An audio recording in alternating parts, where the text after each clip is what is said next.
యేసుక్రీస్తు నామమున అందరికీ శుభములు తెలుపుచు ఆదివారపు ఆరాధనకి మిమ్మల్ని అందరినీ ప్రేమతో ఆహ్వానిస్తున్నాను. ప్రార్థించుకొని ఆరంభించుకుందాం. ప్రేమ నమ్మకము కలిగిన ప్రియ పరలోకపు తండ్రి, మీకు వందనములు స్తుతి స్తోత్రాలు చెల్లించుకుంటున్నాం. అయా గడిచిన దినములన్నీ నీ యొక్క ఉచితమైన కృప ద్వారా మమ్మల్ని అందరినీ సజీవులుగా ఉంచి నిన్ను స్తుతించి గణపరచటానికి ఈ అవకాశం ఇచ్చినందుకే మీకు వేలాది వందనములు స్తోత్రములు చెల్లించుకుంటున్నాం. తండ్రి, ఆరాధన ఆది నుండి అంతము వరకు మీ సన్నిధి మాకు తోడుగా ఉంచండి.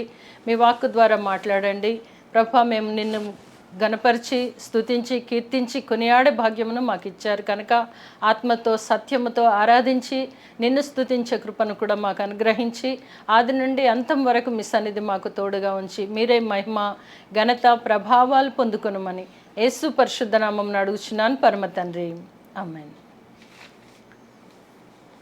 మంచిదండి, మనము పరిశుద్ధ గ్రంథం నుండి తిమోతికి వ్రాసిన 2వ పత్రిక, అపోస్తలుడైన పౌలు తిమోతికి వ్రాసిన 2వ పత్రిక 3వ అధ్యాయము మొదటి 5 వచనములు చదువుకుందాము.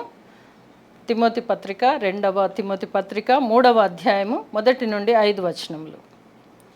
అంత్య దినములలో అపాయకరమైన కాలములు వచ్చునని తెలుసుకొనుము. ఎలాగనగా మనుషులు స్వార్థప్రియులు, ధనాపేక్షులు, బింకములాడువారు, అహంకారులు, దూషకులు, తల్లిదండ్రులకు అవిధేయులు, కృతజ్ఞత లేనివారు, అపవిత్రులు, అనురాగరహితులు, అతి ద్వేషులు, అపవాదకులు, అజితేంద్రియులు, క్రూరులు, స్వజ్జన దేశులు, ద్రోహులు, మూర్ఖులు, గర్వాంధులు, దేవుని కంటే సుఖానుభవము ఎక్కువగా ప్రేమించువారు. పైకి భక్తి గల వారి వలె ఉండియు దాని శక్తిని ఆశ్రయించని వారునై యుందురు. ఇట్టి వారికి విముఖుడవై ఉండుము. దేవుడి పరిశుద్ధ వాక్కు మనందరి వినికిడిలో దీవించిన గాక. ఈ సమయంలో మనము పాట పాడి దేవుణ్ణి స్తుతించుదాం.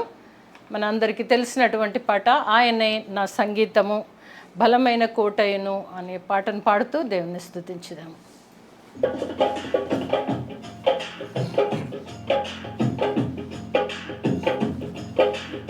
ఆయనే నా సంగీతము బలమైన కోటయును, జీవాధిపతియు ఆయనే, జీవిత కాలమెల్లా స్తుతించెదను. జీవాధిపతియు ఆయనే, జీవిత కాలమెల్లా స్తుతించెదను. ఆయనే నా సంగీతము. స్తుతుల మధ్యలో నివాసం చేసే, దూతలల్లా పొగడే దేవుడాయనే.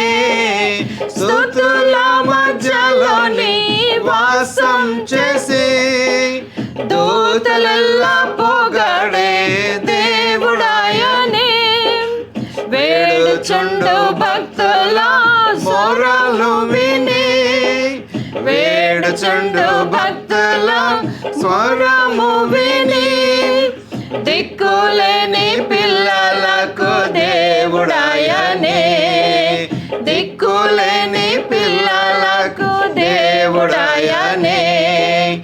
ఆయనే నా సంగీతము.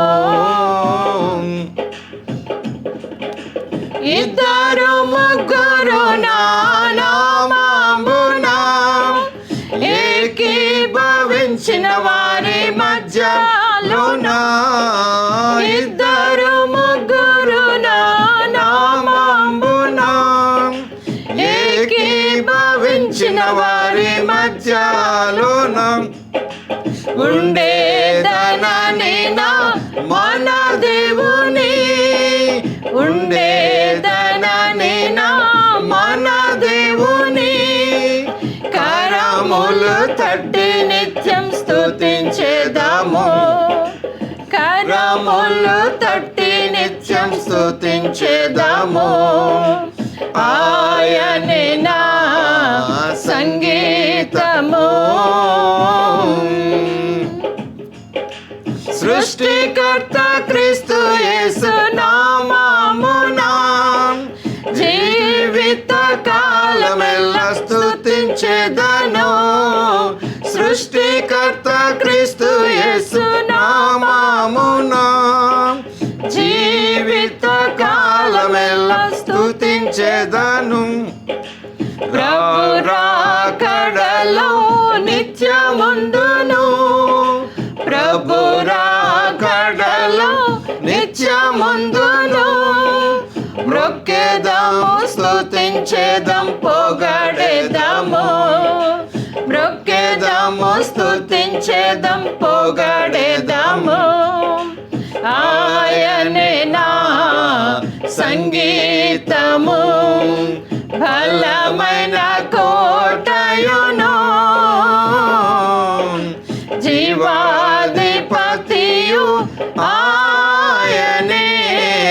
జీవిత కాలమెల్లా స్తుతించెదను, జీవాధిపతియు ఆయనే. జీవిత కాలమెల్లా స్తుతించెదను.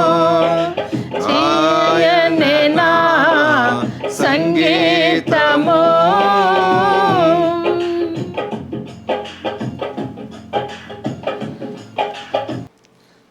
మంచిదండి ప్రియులారా, నేటి దినము ఆరాధనకి మిమ్మల్ని అందరూ కూడా మరొకసారి ప్రేమతో ఆహ్వానిస్తుంటున్నాను. మనం ఇంతవరకు చదువుకున్నటువంటి వాక్యాన్ని బట్టి అపోస్తలుడైన పౌలు గారు తిమోతికి, అంటే తిమోతి పరిచర్యలో ఉంటున్నటువంటి ఒక వ్యక్తి, విశ్వాసి. ఇతనికి పౌలు గారు కొన్ని హెచ్చరికలు రాస్తూ ఉంటున్నాడు. తన యొక్క పరిచర్య అంతట్లోనూ కూడా వ్రాస్తూ ఆయా సంఘాలకు కొన్ని లేఖలు రాశారు. అదేవిధంగా ఆయన ఈ యొక్క తిమోతికి ఇక్కడ మనం గ్రహించవలసినటువంటి విషయాలు కొన్ని ఏంటంటే,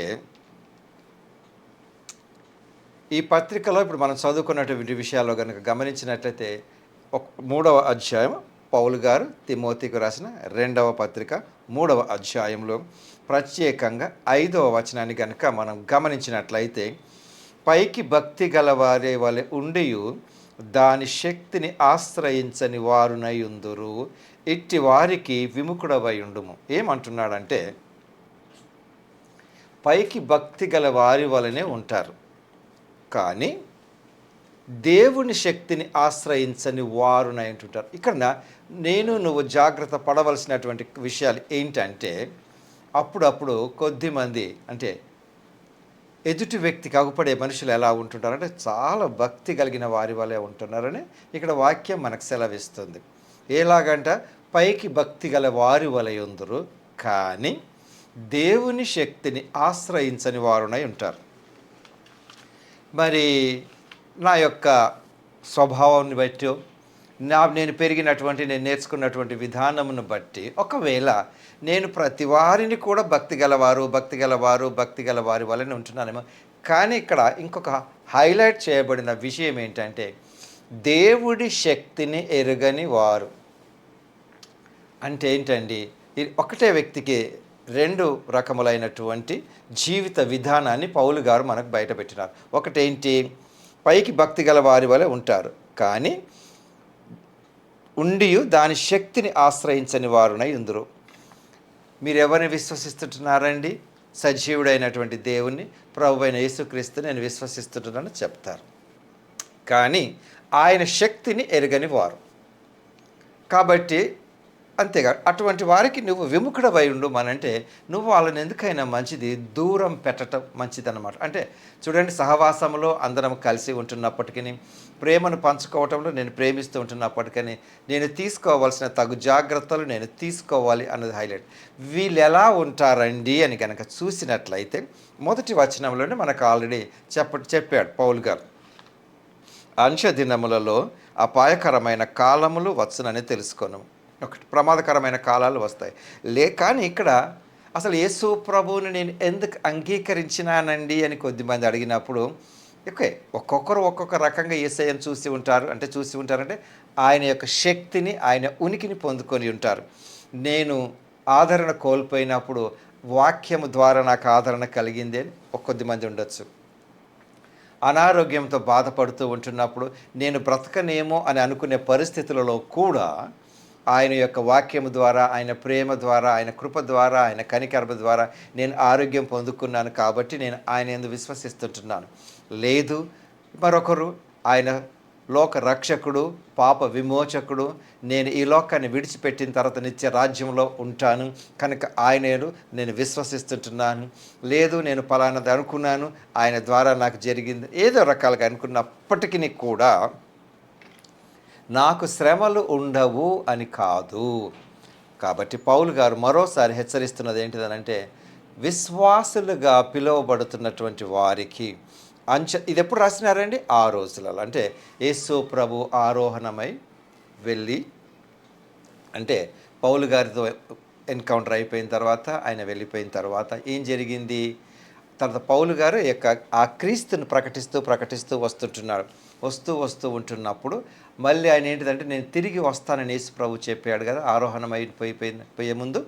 అదన్నమాట. ఈ మధ్య కాలంలో అంచె దినములు ఎందుకంటే అప్పటికి ఆయన ఎప్పుడు వస్తాడో తెలియదు కదా. మనం అనుకోవటానికి ఇప్పటికి 2026 సంవత్సరాలు అయింది కదండి, ఇంతకాలం అయింది కదా అంటే, అప్పటి నుంచి కూడా ఆయన పోయాడు, క్రీస్తు ఆరోహణం అయిపోయాడు. తిరిగి వచ్చేంత వరకు కూడా ఉన్న కాలం ఏదైతే ఉంటుందో, సరే అంచె దినములలో అపాయకరమైన కాలములు వస్తాయి. ఇవి ఎవరి నుండి వస్తాయండి అని కనుక ఆలోచించినట్లయితే, ఎవరి నుంచో కాదు. ఇక్కడ ఏమంటున్నాడు? వీరు పైకి భక్తి గల వారి వల్లనే ఉంటారు, భక్తి చాలా కనపరుస్తూ ఉంటుంటారు, కానీ దేవుడి శక్తిని ఎప్పుడు ఎరగని వారై ఉంటారంటే కొన్ని విషయాలలో. ఇక్కడ కొన్ని మెన్షన్ చేశారు ఆయన. కాబట్టి నీవు వాళ్ళని గుర్తెరగాలి అని అంటాడు. నీవు వారిని గుర్తించి నువ్వు వారికి విముఖుడవై ఉండాలి. ఎందుకండి? నీవే కనుక విముఖుడవై కనుక ఉన్నట్లయితే వాళ్ళ ప్రభావము నీపైన చూపి నీవు కూడా దేవుడికి శక్తి లేని వాడిగా నువ్వు అనుకుంటావేమో. కాబట్టి you have to be careful. ఏంటండి? అంచె దినములలో అపాయకరముల కాలములు వచ్చునని తెలుసుకొనుము. ఇక్కడ గమనించవలసిన విషయం ఏంటంటే, ఒకటి, నేను కూడా ఆయనని విశ్వసిస్తున్నాను, పైకి భక్తి వల్ల వాలి అని కనపడుతున్నాను అనుకుంటే, కానీ నేను కూడా ఈ విషయంలో, ఇక్కడ రాయబడినటువంటి విషయములలో కూడా నేను కూడా ప్రమాదకరంగా మారే అవకాశము నాకు ఉంది. ఇతరులకు కూడా ఆ అవకాశం నా నుండి కూడా కలగొచ్చు. కాబట్టి నేను కూడా జాగ్రత్త పడాలి. నువ్వు వాళ్ళ నుండి మాత్రమే జాగ్రత్త పట్టమన్నది కాదు. వాక్యము 2 అంచులు గల ఖడ్గము కనుక నేను 2 వైపులా కూడా సరిగా ఉండాలి. ఒకటి, ఇట్టి వారికి విముఖుడవై ఉండుము అని తిమోతికి చెప్పినాడు వాక్యం. అంటే ఆ రోజు తిమోతికి కదండి రాయబడింది, ఇప్పుడు నాకు అక్కర్లేదు అని నేను అనుకోవడానికి లేదు. నాతో కూడా మాట్లాడుతున్నాడు, అంటే నాకు చెప్తున్నాడు. అంటే ఇట్టి వారికి విముఖుడవై ఉండుము అని నేను చదువుకుంటున్నాను. కానీ అవతలి వైపు మరొక వ్యక్తి కూడా బైబిల్ చదువుకుంటున్నప్పుడు ఆయనకు వర్తిస్తుంది, నాకు వర్తిస్తుంది. నాలో ఇటువంటి విషయములు అవతలి వ్యక్తి ఏమైనా గమనిస్తే నన్ను దూరం పెడతాడు. కాబట్టి నేను దేవుడి శక్తిని ఎరిగిన వాని వల్ల ఉండటం కొరకు నేను దేవుడి యందు అంటకట్టబడి బలంగా ఉండాలి. సిమిలర్లీ ఆ వ్యక్తి కూడా ఏం చేస్తూ ఉంటుంటాడు? ఇటువంటి వ్యక్తిని ఆయన దూరం పెడతాడు. కానీ ఆయన నేర్చుకోవాల్సిన విషయం ఏంటి? ఆయనను కూడా ఇతరులు దూరం పెట్టకుండా ఉండటం కొరకు ఆయనే కూడా స్థిరంగా ఉండటం నేర్చుకోవాలి. అది ఏ రకంగా అని కనుక మనం చూసినట్లయితే, చదువుతున్నాను, అంచె దినములలో అపాయకరమైన కాలములు వచ్చునని తెలుసుకొనుము. ఎలాగనగా మనుష్యులు స్వార్థ ప్రియులు. ఇక్కడ ఎప్పుడు తమ గురించి ఆలోచించుకునే వాళ్ళేనండి. స్వార్థం స్వార్థం స్వార్థం అంటే ఏంటి అని అంటే, ఇతరుల గురించి వీరు ఎక్కువగా ఆలోచించరు. ఇతరులకు సహాయపడినా కూడా తమ గురించి ఎక్కువగా ఆలోచిస్తూ ఉంటారు. అంటే ఏంటి అంటే, నేను ఇతరులకు సహాయపడ్డానండి, దేని కొరకు నువ్వు సహాయపడుతున్నావండి? ఆ వ్యక్తి అక్కరలో ఉన్నాడు అన్న విషయం కంటే నన్ను నలుగురు గుర్తించాలన్న ఆ యొక్క అతిశయోక్తి ఎక్కువగా బయటకు అగుపడవచ్చు. ఏ పని చేసినా వీళ్ళని మరో రకంగా చెప్పాలంటే ఐ మీ మై సెల్ఫ్ కాన్సెప్ట్లో ఉంటారు. అంటే ఏంటి? నాకు, నేను, నన్ను, ఈ 3 ఎక్కువగా ఉంటుంటాయి. నా గురించి ఎవరేమనుకుంటున్నారు మెచ్చుకోవాలి, నలుగురిలో నాకు పేరే రావాలి. ఓకే, కొంతవరకు నువ్వు చేసే పనులను బట్టి నిన్ను మెచ్చుకోవచ్చు, అప్లాస్ ఇవ్వచ్చు, అవి కరెక్టే. కానీ ఎల్లప్పుడూ నా గురించి ఆలోచించటం అన్నది అంటే ఇతరుల గురించి అంతగా వీళ్ళు పట్టించుకోరు. స్వార్థ ప్రియులు అంటే ఏది జరిగినా ఏం జరిగినా అంటే మంచి గురించి మాట్లాడుతున్నాను, ఏ మేలు జరిగినా నాకే జరగాలి, ఏ పొగడుతూ ఉన్నా నన్నే పొగడాలి, ఈ విషయంగా మాట్లాడుకోవటం అన్నది తనలో తను అనుకోవటం అన్నది ఉంటుంది. అయితే ఇటువంటి వ్యక్తి ఎవరు? పైకి భక్తి గల వారి వలె ఉన్నాడు. అంటే అక్కడ మనం చదివినటువంటి 5వ వచనంలో పైకి భక్తి గల వారి భక్తి కలిగిన వ్యక్తిగా నేను సహాయం చేస్తున్నాను ఒకరికి. సో అది అక్కడ వెల్ఫేర్గా మారింది. కానీ నా దురుద్దేశం ఏంటి? నేను సహాయం చేసినానని నలుగురు అనుకోవాలి అన్న ఉద్దేశంతో దృక్పథంతో చేసి, సరే ఇప్పుడు నాకు ఒక శ్రమ వచ్చింది. సో దేవుడు ఉన్నాడండి, అవతల వ్యక్తికి చెప్తున్నాను. దేవుడు ప్రేమామయుడు అండి అని అవతలకి చెప్తున్నాను. దేవుడు కృపా కనికరం కలిగిన వ్యక్తి అని చెప్పాను. కానీ ఇప్పుడు నాకు సమస్య వచ్చినప్పుడు ఇక్కడ దేవుడి శక్తి పైన ఆధారపడటం లేదని కూడా వాక్యం సెలవిస్తుంది కదా. అంటే ఏంటి? నాకు మా శ్రమ రాగానే నా ప్రవర్తన ఎలా ఉంటుందండి అని అంటే, దేవుడు ఎక్కడున్నాడండి, అంత అబద్ధం అండి, నాకు ఇన్ని కష్టాలు వచ్చినాయండి అంటే ఒకరికేమో ఒకరికి, ఇంకా ఒకరికి ఒకరు మనసు గాయపడినప్పుడు గాయపడి ఏం లాభం అండి అని అక్కడ చెప్పి, మళ్ళీ ఇక్కడ నాకు గాయం కలిగినప్పుడు నేనేమంటున్నానండి, నా గాయం గురించి నీకు తెలియదండి, నేనెంత అసలు దేవుడు నాకు ఎందుకు ఈ గాయం కలిగించి, అవతలి వ్యక్తికి ఏమో నేను ఆదరణ చెప్పటానికి భక్తి గల వాని వలె ఉన్నాను, నా విషయానికి వచ్చేసరికి దేవుని శక్తి నా పైన లేదన్నట్టుగా, దేవుడు నన్ను ప్రేమించడం లేదు అన్నట్లుగా దేవుడిపైన ఆధారపడనట్లు మాట్లాడుతూ ఉంటుంటాం. కాబట్టి నేను కూడా ఆలోచించాలండి. కాబట్టి ఎన్ని సందర్భాలలో దేవుడి శక్తిని గుర్తెరగని వారు ఏంటంటే, ఆ దేవుడి శక్తి విశ్వాసులుగా పిలువబడుతున్నటువంటి వ్యక్తులకు ఆయన కల్వరి శిలువలో శక్తి, అది వాక్యం ఏమంటా ఉంటుంది, ఆయన శిలువ శక్తి. కానీ రక్షింపబడిన మనకు ఆయన శక్తి. అదే వేరే వారికి ఏంటిదంటే వేరే రకంగా అగుపడుతూ ఉంటుంది. అది దాంట్లో ఏం శక్తి ఉండదు. ఇక్కడ శక్తి అనగానే మనకు అగుపడేటటువంటి ఆ శిలువ ఆకారమైనటువంటి కర్రతో చేయబడినటువంటిది ఆ యొక్క పీస్ కాదు, ఆ కర్ర ముక్కలు కాదు, అవి వాటిపైన దానిపైన క్రీస్తు యొక్క మరణం ఏదైతే ఉందో ఆ మరణం కూడా ఎందుకొరకండి అని అంటే, నా పాపముల నుండి విడుదలను ఇవ్వటం కొరకు ఆయన దానిపైన మరణించినాడు. తర్వాత ఆ మరణం అంతేకాదు, మరణమును జయించినాడు, అది శక్తి.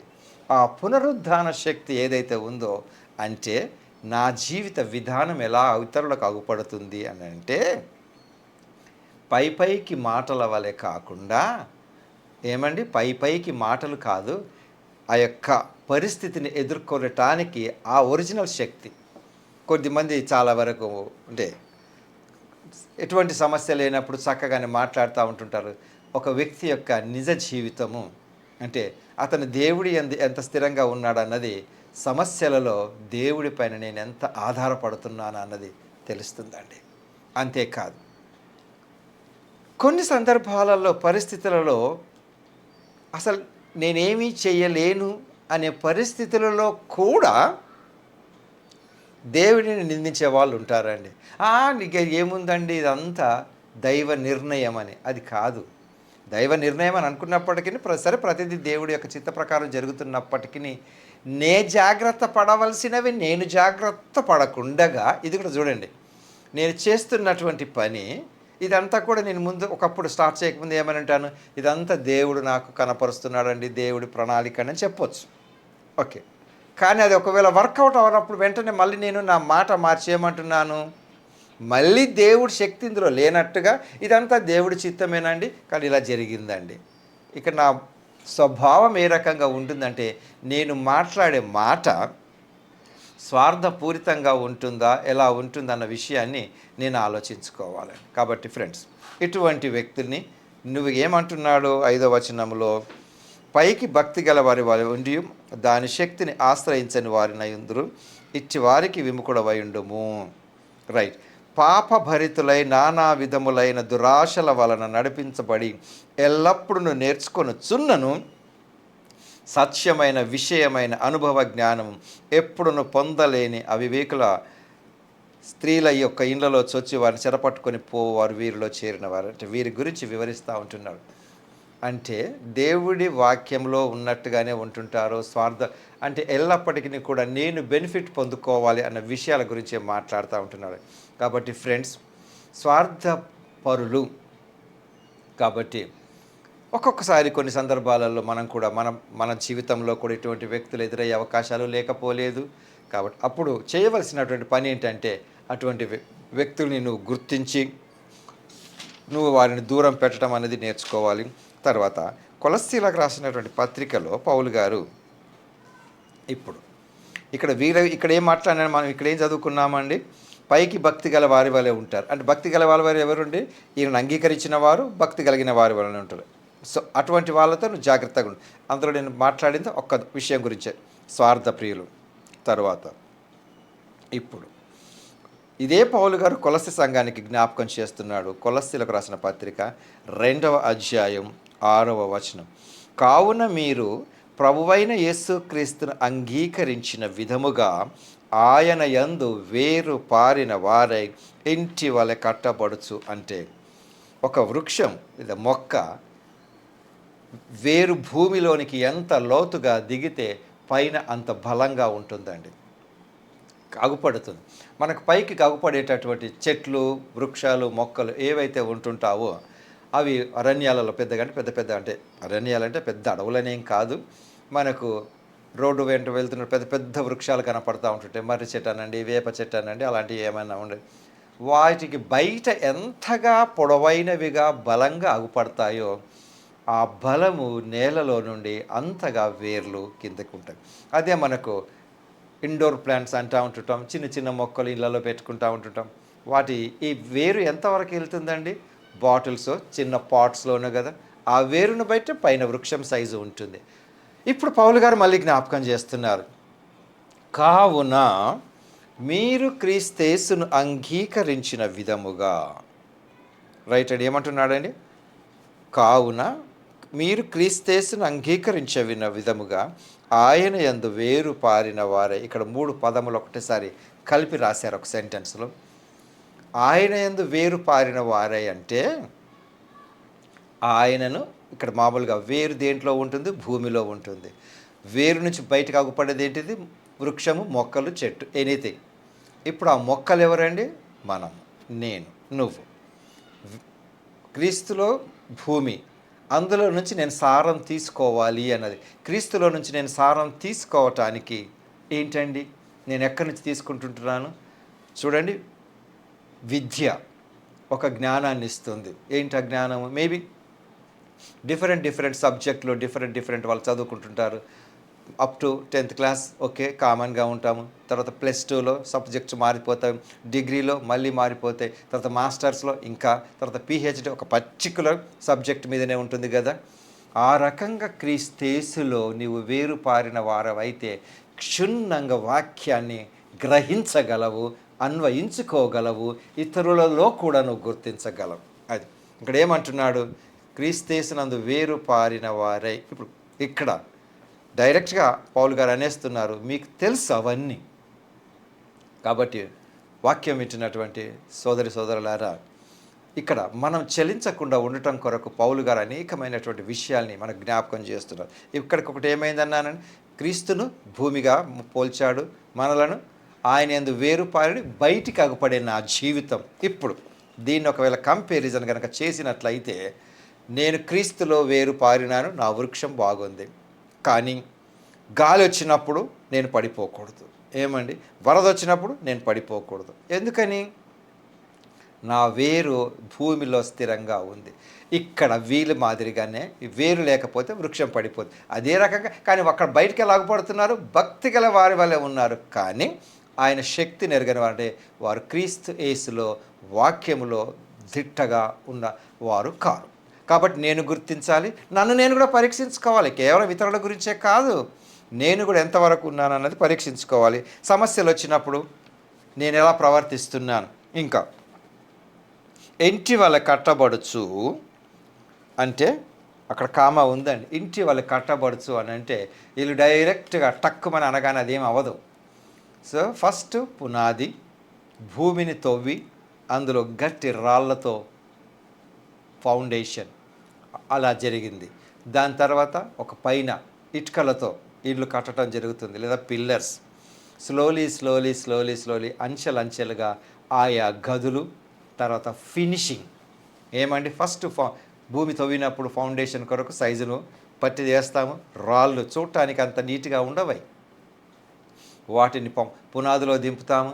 తర్వాత లోపట ఏమున్నాయండి, బట్ తర్వాత నెమ్మదిగా ఇటుక లేదా సిమెంట్ ఇటుకలతోటి కూడా చేసినటువంటి ఆ ఫినిషింగ్ చూడండి అంత నీట్గా కనపడుతుంది.